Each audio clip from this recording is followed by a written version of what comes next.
Di umur 30-an gini, lo masih bisa ngejar mimpi lo. Percaya sama gua. Novel Timun Jelita, novel terbaru Raditya Dika, bisa kasih perspektif yang mungkin bisa ngebangunin lagi mimpi lo yang udah lama lo kubur atau lo pendam. Let me tell you the story. Temen gue pernah bilang, buku-buku Radit itu tumbuh bareng membacanya. Dan gue setuju banget, dan gue ngerasain itu. Dulu kita ketawa bareng dengan novelnya Kabik Jantan, atau misalnya Manusia Setengah Salmon. Sekarang kita diajak merenung lewat Timun Jelita. Cerita ini bukan soal mantan, percintaan, atau galau-galau khas Raditya Dika. Tapi novel ini tuh soal berani ngasih ruang buat diri sendiri. Buat mimpi yang selama ini lo simpan rapat-rapat.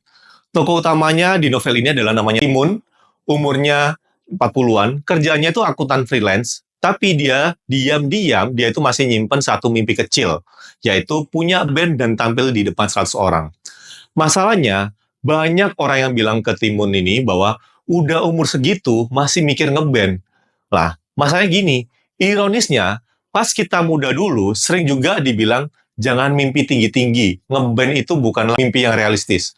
Akhirnya, sebenarnya kapan sih sebenarnya waktu yang tepat buat bermimpi? Dan disinilah pelajaran pertama muncul. Mimpi itu nggak punya masa kadaluarsa.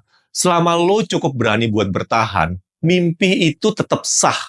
Bahkan, kalau cuma lo sendiri yang percaya, itu masih sah dan lo masih bisa memperjuangkan itu. Dan cerita ini dimulai dengan masuknya Jelita, partner ngebandnya Timun. Jelita ini adalah seorang mahasiswi yang punya trauma masa lalu.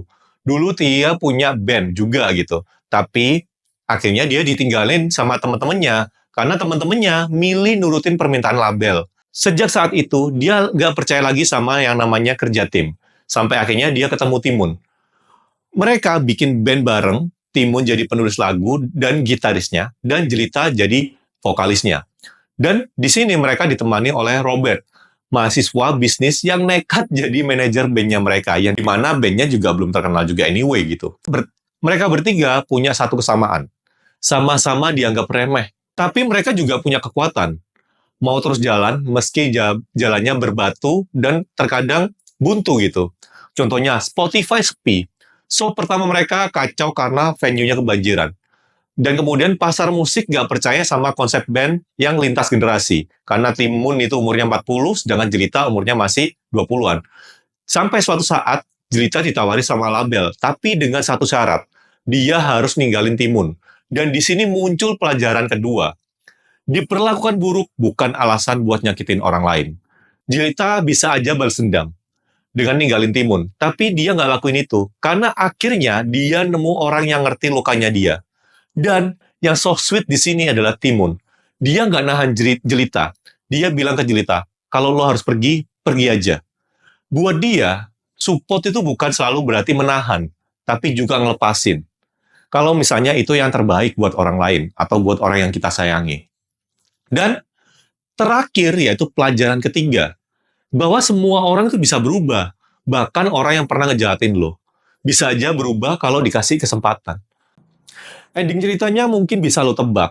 Tapi cara mereka itu sampai ke ending itu yang bikin gue betah baca novel ini sampai halaman terakhir. Raditya nggak jual twist. Cuma dia ngasih cerita yang jujur dan manusiawi dan penuh kehangatan menurut gue.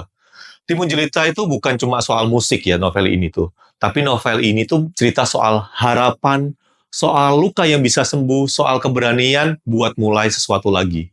Meski semua orang bilang waktunya udah lewat. Dan kadang satu-satunya orang yang harus percaya sama diri lu sendiri, ya cuma lu sendiri. Lo ada komentar tentang novel ini atau lo udah pernah baca novel ini? Silakan tinggalkan opini lo di kolom komentar. Ciao.